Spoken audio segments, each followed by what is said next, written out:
जय हिंद दोस्तों मैं अमित शास्त्री आप सभी से संस्कृत व्याकरण के क्रम से चर्चा कर रहा हूँ, आपको पढ़ा रहा हूँ। जिसमें पिछले वीडियो में हमने संज्ञा पढ़ी थी, आज हम सर्वनाम पढ़ने वाले हैं। संस्कृत में बहुत उपयोगी परीक्षा के लिए ये साबित होता है, इसलिए मैं बड़े सरल तरीके से आपको पढ़ाने का प्रयास कर रहा हूँ। आप वीडियो को देखिए और अपनी तैयारी को मजबूत कीजिए। सर्वनाम किसे कहते हैं? तो जैसे हिंदी में आपने पढ़ा होगा वैसे ही संस्कृत में है कि जो संज्ञा के स्थान पर प्रयुक्त होते हैं उन्हें सर्वनाम कहते हैं।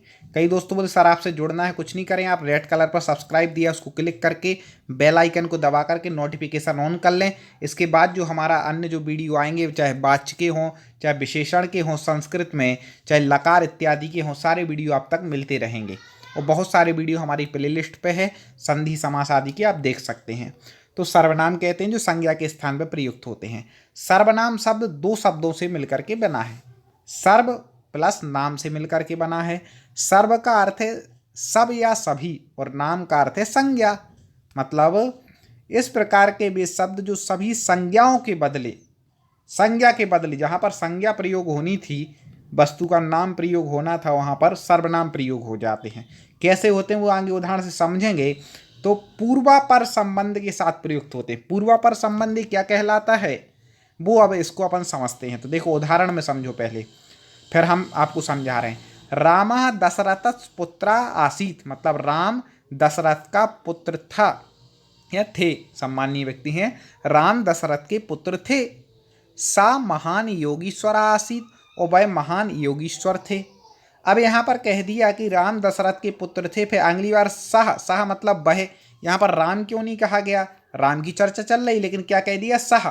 तो ये पूर्वापर संबंध हो गया कि भाई पूर्व में यहाँ पर चूंकि कथन कर चुके हैं कि राम की बात चल रही है, तो केवल हम सर्वनाम सह का प्रयोग कर देंगे अपर में, तो ये पूर्वापर संबंध हो जाएगा कि आप इस सह से लगा लें कि यहाँ राम की ही बात हो रही है। इसको कहते हैं पूर्वापर संबंध। फिर से देखें, राम दशरथ के पुत्र से सह मतलब कौन? वह राम। यहाँ पर संज्ञा के स्थान पर राम का प्रयोग होना था और राम महान योग ईश्वर थे ऐसा होना था, लेकिन सह सर्वनाम प्रयोग कर दिया। आगे इसके भेदों पर भी चर्चा करेंगे। इस उदाहरण में दूसरे वाक्य में राम के लिए सह प्रयुक्त हुआ, ठीक है, और पूर्वापर संबंध के साथ इसका प्रयोग हुआ है। सह राम से संबंधित है जिसका पहले उल्लेख किया गया, ठीक है। तो पूर्वापर शब्द का क्या हो गया? पूर्व प्लस अपर से मिलकर के बना है। पूर्व का अर्थ होता है पहले, तो पहले ये हो गया, और अपर का अर्थ होता है बाद में, तो ये हो गया। इस प्रकार से अब हम इसके भेदों पर चर्चा करते हैं। दोस्तों यदि आप इसी तरह संस्कृत व्याकरण को पढ़ना चाहते हैं तो मेरा निवेदन होगा वीडियो को लाइक जरूर करें। चैनल को सब्सक्राइब करके आप जुड़ गए, बहुत अच्छी बात है, लेकिन एक बार लाइक जरूर कर दें। और देखते हैं सर्वनाम के निम्नांकित भेद हैं, कौन कौन से हैं।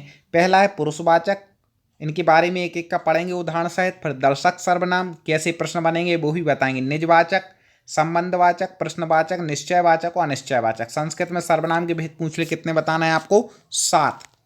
पहला देखें, पुरुषवाचक सर्वनाम क्या है।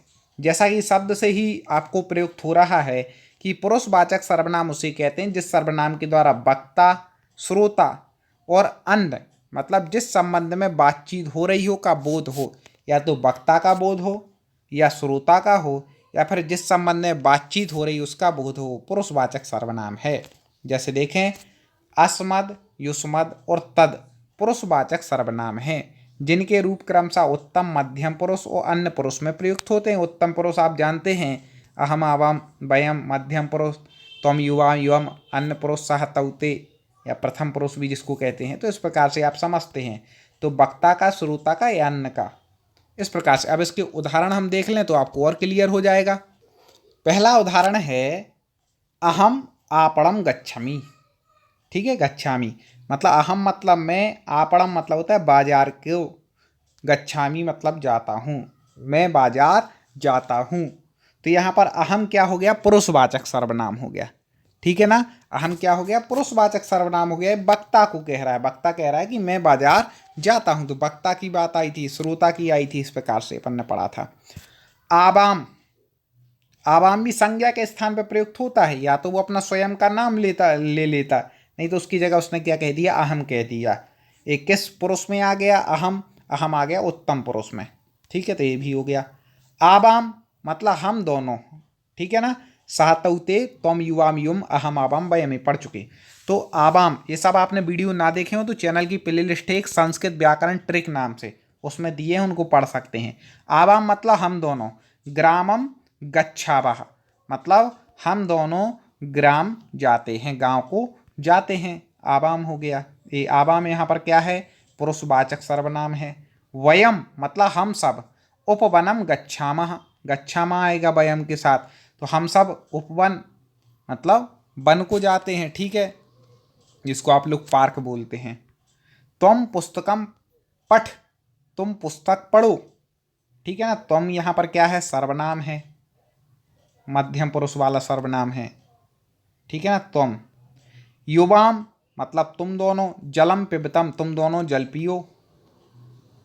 यूयम मतलब तुम सब, सायंकाले क्रीडत तुम सब सायंकाल को खेलते हो। सह गृहम आगच्छति, सह मतलब वह, यहाँ पर सर्वनाम है, जिस पर हम गोला लगाते जा रहे हैं वो सर्वनाम है। एक गृहम, ठीक है, गृहम यहाँ पर कर्म है, वो आगच्छति क्रिया है, तो तुम गृहम सह गृहम आगच्छति मतलब वह घर आता है।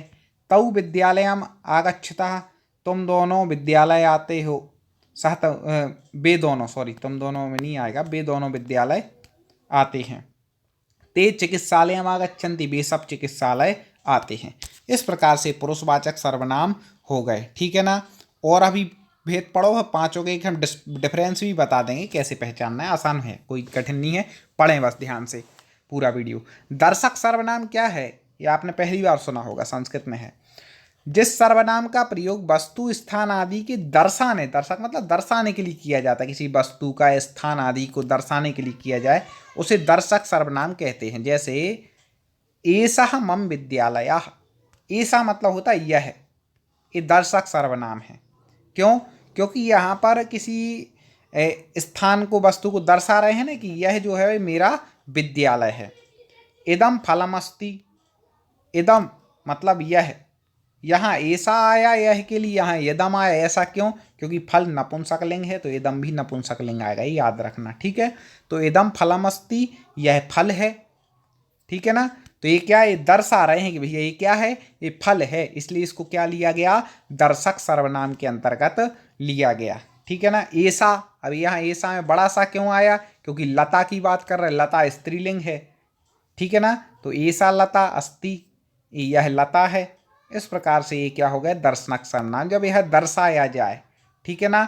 इसमें ऐसा, इदम वाले, यम वाले ज़्यादा उदाहरण आते हैं, तो किसी वस्तु या स्थान आदि को दर्शाने के लिए, बताने के लिए यह वह हैं, इस प्रकार से कि यह मेरा विद्यालय है, यह फल है, यह लता है, इस प्रकार से जो चर्चा की जाएगी वो दर्शक सर्वनाम के अंतर्गत आ जाएगी। आप पुरुष भाषा का आसानी से समझ जाएंगे, दर्शक भी समझ जाएंगे। आगे बढ़ जाते हैं, पूरे पढ़ लें आप पहले सातों, फिर आपको अंदाजा हो जाएगा कौन क्या है। निजवाचक सर्वनाम देखें, निज का अर्थ होता है स्वयं, ठीक है ना। तो जिस सर्वनाम का प्रयोग वक्ता या श्रोता अपने लिए मतलब स्वयं के लिए करता है, ठीक है ना, स्वयं के लिए कर रहा है, उसे निजवाचक सर्वनाम, उसको निजवाचक सर्वनाम कहते हैं। जैसे रामः स्वयं पठति, मतलब राम स्वयं पढ़ता है, ठीक है, रामा स्वयं, तो यहाँ पर स्वयं क्या हो गया, निजवाचक सर्वनाम हो गया, ठीक है। अपने स्वयं की बात हो तो निजवाचक सर्वनाम, सरल है। संबंधवाचक सर्वनाम देखें, जिस सर्वनाम के माध्यम से वाक्य का परस्पर संबंध प्रकट होता है उसे संबंधवाचक सर्वनाम कहते हैं। जैसे देखें, त्वम यस्य खादसि तस्य कार्यमपि कुरु, तुम जैसा खादति खाते हो वैसे ही कार्य करो, ठीक है ना। सा करिष्यति मतलब वह करेगा, सा पठति वह पढ़ता है, सा भरिष्यति वह भरता है। इन वाक्यों में रेखांकित शब्द संबंध कारक सर्वनाम हैं, क्योंकि ये दोनों वाक्यों में संबंध प्रकट करते हैं, ठीक है। इनको वाक्यों को लगा लो एक साथ, तो ये क्या कह रहे हैं, आपस में संबंध प्रकट कर रहे हैं कि तुम यस्य खादसी, तुम जैसा खाओगे, तस वैसा कार्यमपि कुरु वैसा कार्य करो, ठीक है, खाते हुए वैसा कार्य करो। सा करिष्यति वह कार्य करेगा जैसा खाएगा, सा पठति वह पढ़ता है। इस प्रकार से यहाँ पर क्या संबंध प्रकट हो रहे, तस् क्या है, इसमें संबंधवाचक सर्वनाम है, ठीक है ना। इस प्रकार से आप लगा लेना। प्रश्नवाचक सर्वनाम देखें, प्रश्न पूछने के लिए जिस सर्वनाम का प्रयोग किया जाता है उसे प्रश्नवाचक सर्वनाम कहते हैं। प्रश्न पूछने के लिए तो इसमें क्या होगा, इसकी सबसे बड़ी पहचान एक प्रश्नवाचक चिन्ह लगा होगा, प्रश्न पूछा जाएगा।